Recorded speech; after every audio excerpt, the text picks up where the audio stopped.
All right. Let's talk controversial. So I've had a number of people ask me, got any interested in this quantum thing? Is it because you're afraid that the quantum computers are right around the corner and everything's going to fall apart? It's not so much that. It's more that if this is a potential really, really long-term issue, and I've been talking about Bitcoin ossification, my concerns around that, for several years, and I think this is just one of those intersections where the fact that Bitcoin moves very slowly and we have this potential looming threat that there's a lot of uncertainty around, and if we're not at least trying to be proactive in discussing it, then I think it's a lot more likely that some issue could creep up on us. So, I'm not going to go through all of the issues because we've already had an entire morning of that. So what are the scenarios? Best case scenario is that for some reason quantum computing progress stalls out and everything that we're doing here, thankfully, is a waste of time. And we can just laugh about this in the future and hopefully nobody gets hurt. But another possibility is that a cryptographically irrelevant quantum computer materializes suddenly and we haven't done anything to prepare for it. And I think that is a potential existential crisis, disaster scenario in which we're all screwed and Bitcoin may not be able to actually react fast enough and will lose significant amounts of value and trust in the ecosystem. And the third thing, which I think is what we're hoping for as a sort of middle ground, is that we continue to watch the progress of the quantum computing space, and that we can hopefully come to some sort of rough idea and agreement upon what the best course of action is for us to do about this looming threat. So there's a number of different dilemmas and trade-offs and controversies that make this a very interesting topic to talk about. One of the biggest ones, the unknowns, is how long do we actually have before quantum computers become a threat to the elliptic curve cryptography that we're all reliant upon in Bitcoin? And then the concern that I think many other people have is how long would it take for Bitcoin to actually do something about that, to come to a consensus, to determine what changes are necessary in order to be proactive and get people into a secure position. And then the question that I don't think any of us can answer is, can we do this where we're actually able to take action and secure Bitcoin before a quantum relevant computer comes along? But that's, I think, what our goal should be. And one of the reasons why this is such a controversial topic is I believe that if a quantum computer comes along that could attack Bitcoin, then one way or another, some inviolable properties of Bitcoin will be violated, whether we do something or do nothing. So that's why we have dilemmas, we have conundrums, and ultimately somebody is going to be upset. So I don't think that there's any happy path where everybody loves whatever does or does not happen, unless we get that situation zero where quantum cryptographic computers never become a threat in the first place. But of course, the big ones that we're, I think, going to spend a lot of time talking about are censorship resistance, and should anyone be able to have power over preventing other people from accessing using their Bitcoin. And of course, there's compatibility rules about changing consensus of what transactions are valid, what transactions are not valid. And of course, the underlying property of conservatism. And this is something that we see very often in the space now, somewhat towards the ossification side, that oftentimes whenever you bring up any sort of issue in the space, there's a lot of pushback of like, why are you making it so urgent? And it's like, some people seem to be of the mind that we can't discuss anything without it being urgent. Now, I think most of us in this room, according to the polls that happened before this conference started, is that we don't think this is a drop everything and break glass scenario yet. We probably have 5, 10, maybe 20 years before something needs to happen. And so I think this is about as conservative as we could possibly be. So hopefully nobody is running around saying that we're propagating FUD. This is just a lot of uncertainties and a significant number of overlapping uncertainties that we think that it's better to get started discussing earlier rather than later. Now, especially in the context of what some are calling the confiscation argument, what I talked about a number of months ago in an essay that I published was, I think we all agree on the principle of not your keys, not your coins. And I think this is one of those inviolable properties that is going to make people upset, is that if the corollary is your keys, only your coins, what happens in a scenario in which Bitcoin can be taken by a quantum attacker, or a scenario where people decide they don't want Bitcoin to be taken by quantum attackers.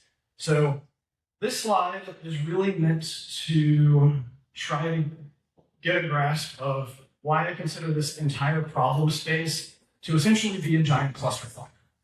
There are at least half a dozen, maybe more, issues going on simultaneously that I think consensus needs to be found about. And as we know, it is difficult enough to get consensus on one very specific thing in Bitcoin, but to do so for a wide variety of different issues, I think only makes this problem space and coming to a solution is exponentially more difficult. So all the more reason to start talking about it earlier rather than later. One of those, of course, is what post-quantum scheme are we going to use? And since I'm neither a cryptographer nor really a protocol level developer, I don't really even want to put my hat in the ring towards that stuff. This is why I'm focusing more on the next phase and a lot of the game theory incentives around what do we do if we come to consensus about post-quantum cryptography.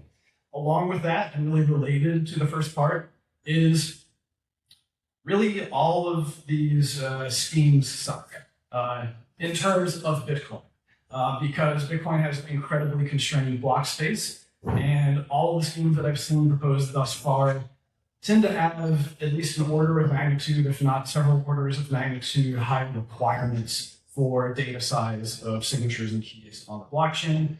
And so I suspect that if any of those that are currently discussed end up being settled upon, then we're going to reignite the block size debate all over again. As I said already, there's multiple inviolable properties of Bitcoin that are kind of up at stake here. And then, of course, there is the concept of migration.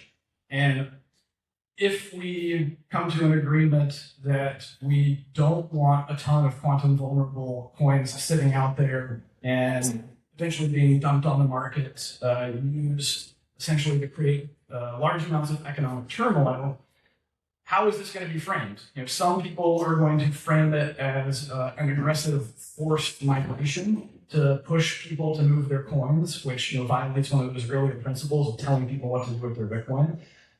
Whereas the more defensive perspective is that, well, while no one can tell anyone else what they can do with their Bitcoin, neither can anyone say, I have to operate on a network where I am accepting quantum vulnerable spins that may be detrimental to my belief of what the value of my Bitcoin holdings are. So this is proactive versus reactive sort of perspective. And I think both camps are going to continue to push their views with that regard.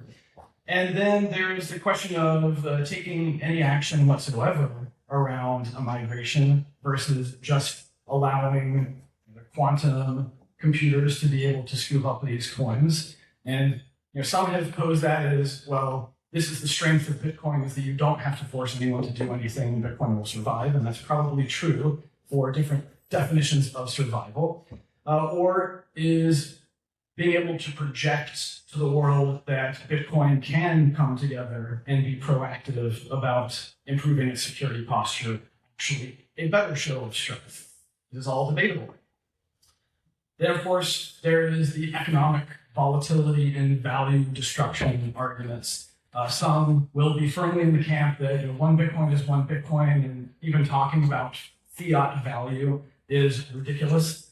Others will say, well, realistically, Bitcoin is not a unit of account, and most businesses and individuals still denominate their wealth and their spending power in fiat. That's just a way that we measure it. So I think that's just going to be another set of camps that are in conflict.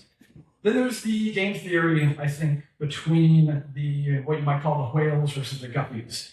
From an incentives perspective, I think someone who has the vast majority of their net worth in Bitcoin, whether they're OGs, whether they're institutions, whatever, they're going to be highly incentivized to do whatever they can not to allow the value of that to crash to whatever extent that they can. Versus the newcomers, the people who are still accumulating. Those people, I think, would love to see a crash in the price of Bitcoin. They would love to buy cheap coins. They would love the opportunity to become whole coiners and so on and so forth. This is just yet another set of groups that I think will be perpetually in conflict here. And then there's wealth distribution dilemmas that I'll get to in a bit. And finally, there's the actual game theory around forking, because pretty much everything that's being proposed is a soft fork. And so if you're proposing a controversial soft fork and there's some large majority of the community, the hash rate, whatever, that is in favor of that, but there is a very strong and determined minority that wants to resist it, of course, there are ways to do so, which have never been done before. And it's an interesting new set of game theory to go down. But what is our motivation for this actual improvement proposal? It's mostly about incentives. We want to incentivize individuals, actors, institutions, basically to take action for their own security. I'm not trying to frame this whole thing as like, this is what is good for other people. Rather, everything that I'm looking at is from an individual actor perspective. I think the individual actors will generally agree that this is good for me. But of course, some of those aforementioned groups will hold conflicting views for the reasons I already established. And of course, we want to disincentivize quantum-capable adversaries from targeting Bitcoin, both from the economic and non-economic perspectives. We had some very good talks earlier about threat models and various actors that may try to attack Bitcoin. And one thing that I would want to point out is that I think it's almost a waste of time to think about these actors and their particular motives, be them economic or otherwise. We spent a lot of time talking about specific nation states and why they may or may not try to attack Bitcoin. But if you go into even a layer deeper than that, you don't necessarily know what any individual actor that may be able to get their hands on that technology will do. We don't necessarily need China to decide to destroy Bitcoin in order for either some rogue individual or some other black hat attacker to get through the security measures of their infrastructure and basically use that hardware to attack Bitcoin for their own personal incentives.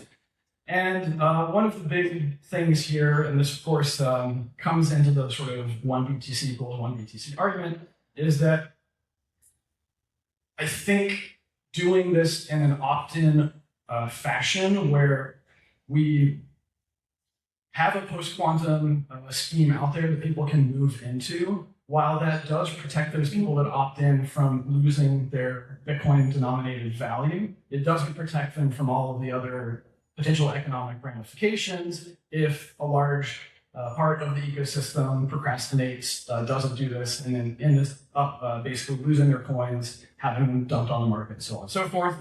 And then finally, like I said, what do we want to project to the world that Bitcoin as an ecosystem is really deciding? How are we going to respond to new threats? Are we just going to stand there and take the punch and say, we know that we're going to survive it, or are we going to be more proactive? So the actual specification is pretty straightforward. This is basically saying we've already decided that we've settled on some scheme that is going to protect people from quantum attacks. What do we do after that?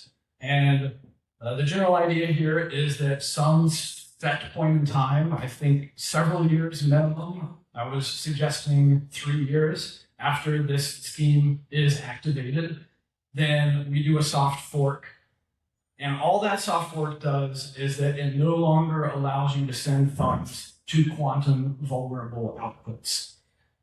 Why is this important? One of the main reasons I think it's important is that there's no way for us to actually go out and email every Bitcoin user. There's no way for us to contact everyone in Bitcoin. This would be, I think, the most straightforward way to let people know something is wrong and you need to take action. Is if you're trying to send money and all of a sudden the Bitcoin network is rejecting it, then I expect you to start looking into it and hopefully come up to speed as to what is going on within the ecosystem.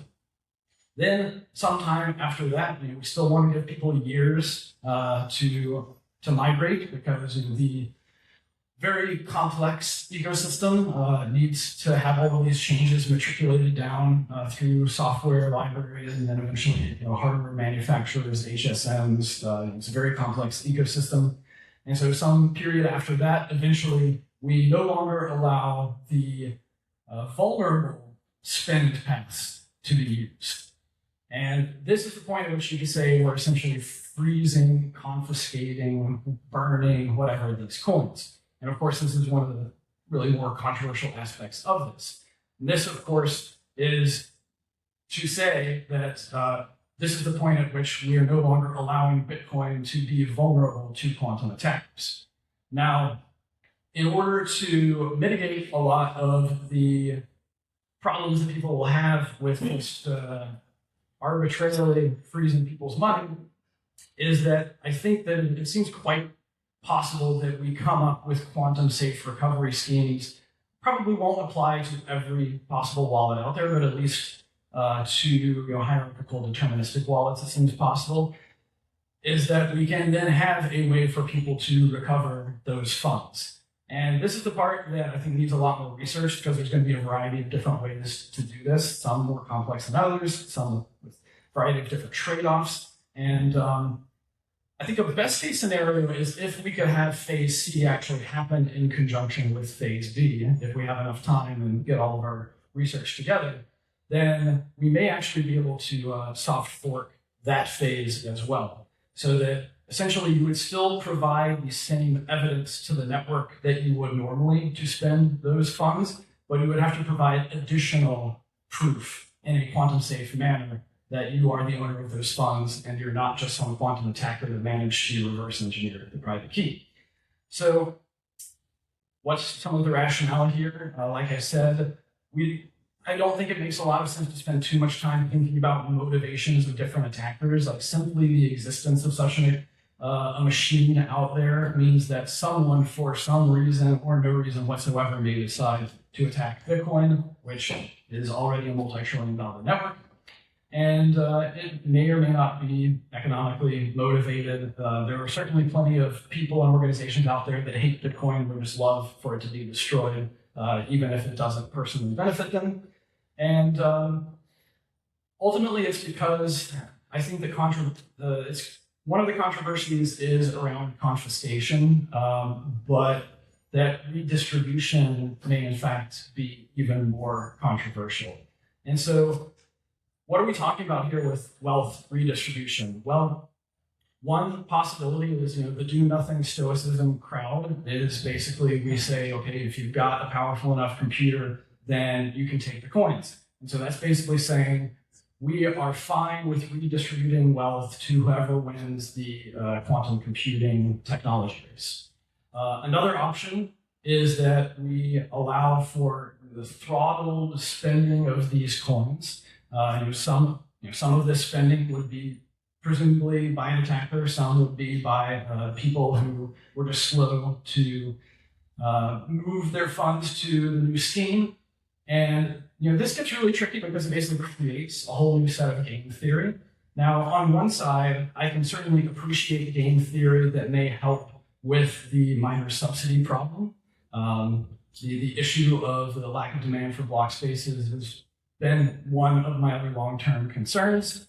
But this is just another set, I think, of issues that we're going to be grappling with. Is what does that game theory result in terms of wealth redistribution? And especially if you try to look out of what would the landscape be several decades in the future if you assume quantum computers become cheaper and cheaper and cheaper to the point that basically anybody can have a quantum computer, who ends up benefiting from a scheme where we're really throttling what those spins can do.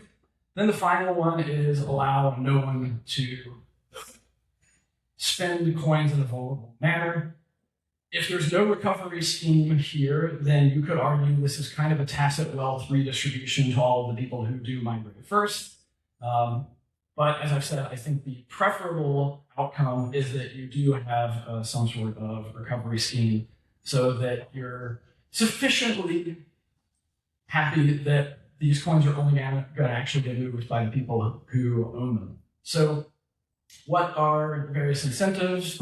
I'm sure there's even more players here, but one thing with the miners, like we said, all of the different schemes that are being proposed currently are going to be a lot heavier with regard to block space. That can also be a good thing in terms of the sustainability of the thermodynamic security. So that's something else that we can argue about. Like I said, the block size debate may very well be reignited. And also, miners tend to have a lot of Bitcoin, so you should consider them to be large holders that probably don't want to see the value of their treasury and, of course, the value of their hardware massively depreciated. And, of course, there's the institutional holders where, as we've said before, for pretty much the first time in history now, we have people in this space who have a fiduciary responsibility to a lot of people that they are essentially custodying Bitcoin on behalf of. And from an institutional perspective, we also heard earlier that nation states and institutions and so on and so forth are somewhat concerned about this, and that this could be a way to project a show of strength and confidence that Bitcoin is in fact an investment-grade asset that can respond to existential threats. Then there's exchanges and custodians, of course. As we heard earlier, several of the largest ones in this space currently have really their entire cold wallet stash that is vulnerable. So they are obviously incentivized to migrate that to a quantum safe scheme. And then there's the individual holders where this gets a lot more complicated. But do you want to have a stronger peace of mind that you're not going to have this massive devaluation event? And I think really it's more about incentives. It's because as someone who's been building software for nearly 20 years now, I know that the average person is quite lazy, quite naive, and procrastinates, doesn't read the manual. And I suspect that only having these vague threats and vague incentives that are kind of hanging out there is not going to be sufficient to get a lot of people to actually take action. And as we've said, the people who opt in, if they themselves are safe, if everyone else hasn't taken the same precautions, they're still going to suffer pretty significant economic turmoil.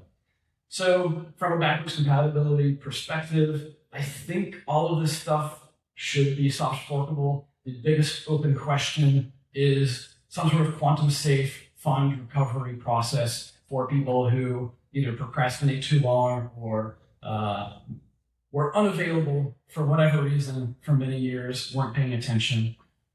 This, I think, is where a lot of research should be going in. So I think we got through everything there, and I am looking forward to your highly charged questions.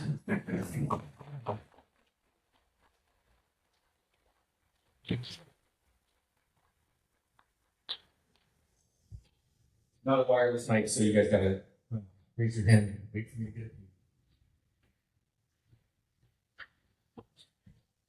Yeah, going live. You guys have to.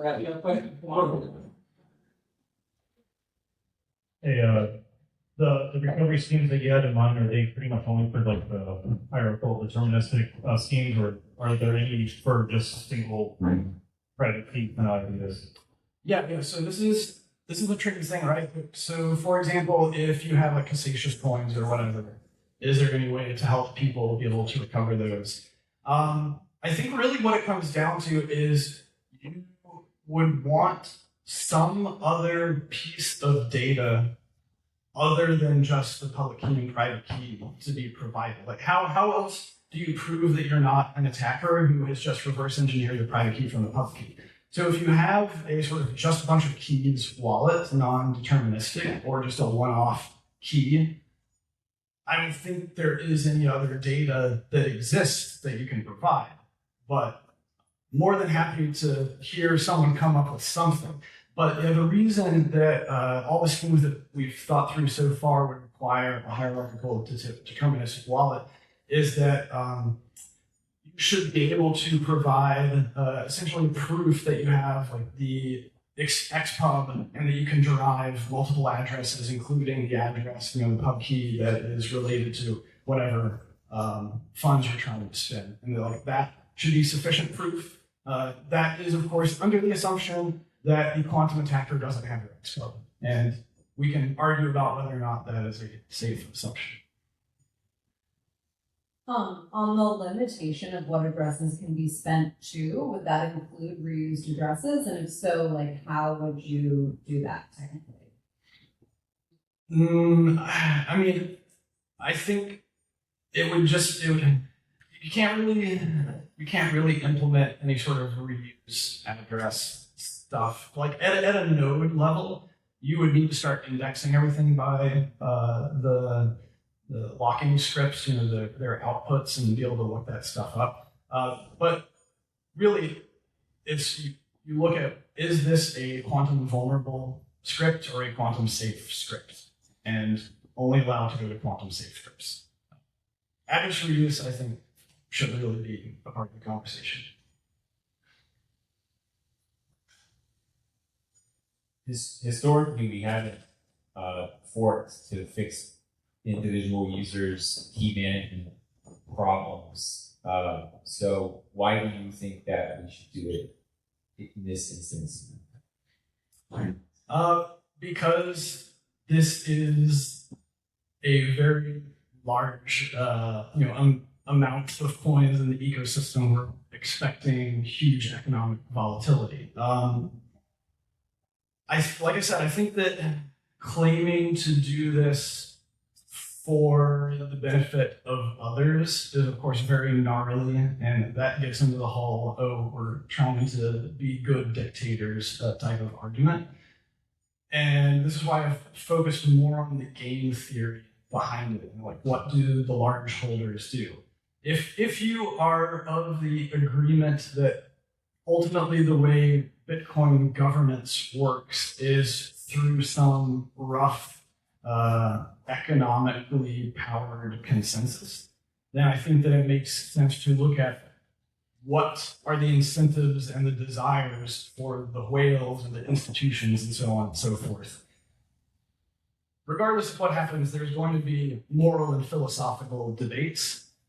And I think as some people were talking about earlier, it very may well be that the landscape of morality and philosophy in Bitcoin today is no longer what it was 10 years ago. So the game theory, I think, will play out kind of regardless of that. I mean, I think there are economic counterpoints, like actually forking to free certain coins could itself shape a lot of people's confidence in Bitcoin's security of their property rights. And second argument, like one economic argument, would be like, maybe there are a lot of people who want to buy cheap coins and quantum attacker those. Yes. So a lot of people who would think like, well, Bitcoin will get through it and my stack will double or triple or even more in size. And like, yeah, that's like ride the tiger. Yeah, I mean, those are all completely valid viewpoints. And I think we're going to have to try to do our best to quantify how those viewpoints are being held. And, that's going to be a long road for, I think, many years in the future. But then, I touched on it a little bit, but at its core, since everything that we're talking about is soft forkable, technically the freezing, burning, whatever of coins doesn't even have to be done at a protocol or node level. It very well could be just a consortium of miners, especially if some emergency happens. If all of a sudden we start seeing coins move and we have reason to believe that there's a cryptographically relevant quantum computer out there, it could be as little as, a dozen major mining pools coming together and saying, we need to slow down stem bleeding right now and stop allowing for vulnerable coins to be spent. That's just purely from a technical perspective. Whether or not that would happen from an actual game theory perspective remains to be seen, but I think that's one of the many potential eventualities that we should be talking about. This is the last question. It's actually more of an opinion, but just actually picking up, James, thank you for that on your alphabet list of different issues that need to be solved and sort of the staged approach. One of the things that sort of I've been thinking, and I'm John Pfeffer, I'm an investor, so you're going to put me in that bucket, but we need to resist, I think, as a community, the desire. We're sort of in front of this big problem, and we need to resist the desire to kind of come up with a comprehensive, full, consistent solution to kind of just all the way through. In the same way, kind of classically, if you want to eat an elephant, you do it one bite at a time. And I think that what I would be doing philosophically would be to do the easy things first. By easy things, I mean the things that we actually are all going to kind of fairly agree on. Just do that, right? And because we're confronted with this gradient, we're confronted with the gradient of this. If we take everybody in this room, there's a gradient of probably our views as to this, the certainty of this ever really actually being issued, and we have also a gradient as far as our beliefs on time frames. And as each day, week, month passes, that gradient is going to clarify itself, right? We're going to kind of collapse on a view, more and more on a view of certainty and a view of time frames. So what today are hard problems will become easy problems, both technically because we'll probably have made progress in research, but also politically because we'll be in front of something where there's just less controversy, less uncertainty, less debate. So confronted with gradient problems, right? The best thing to do is approach it with gradient solutions. Let's first do the things that we agree on, right? Like just make sure that all future spins hit your phase A. All future spins are quantum safe. Really, does anyone really have a strong reason to object to that problem? Not. Yeah, it's why do we still allow people to consent? Yeah, to data public key? Why not? Why not just I think we would all probably agree to that. No one's really harmed. Similarly with lithography using addresses, and then as time passes, I think we're all going to start converging through new information that we're going to receive, and then we could even on the political front say, well, you know what? Right now, the expedient answer is X, whatever X is, the expedient view, and I suspect that as time passes, when we're confronted with the reality, whatever that reality is, the community will very quickly agree on whether or not X needs to be now updated to X prime, and we just don't need to confront all that today. And so what I think would be the biggest mistake the community could make would be to sort of be paralyzed in inaction by worrying about the hardest problems that don't today, as opposed to just getting started with the relatively easy ones, and just have faith that the harder problems are going to become easier as we get more clarity on what's happening. I think we're all here because we have faith in each other. Right? It's like all we can. Are you kidding? I don't trust you fucking.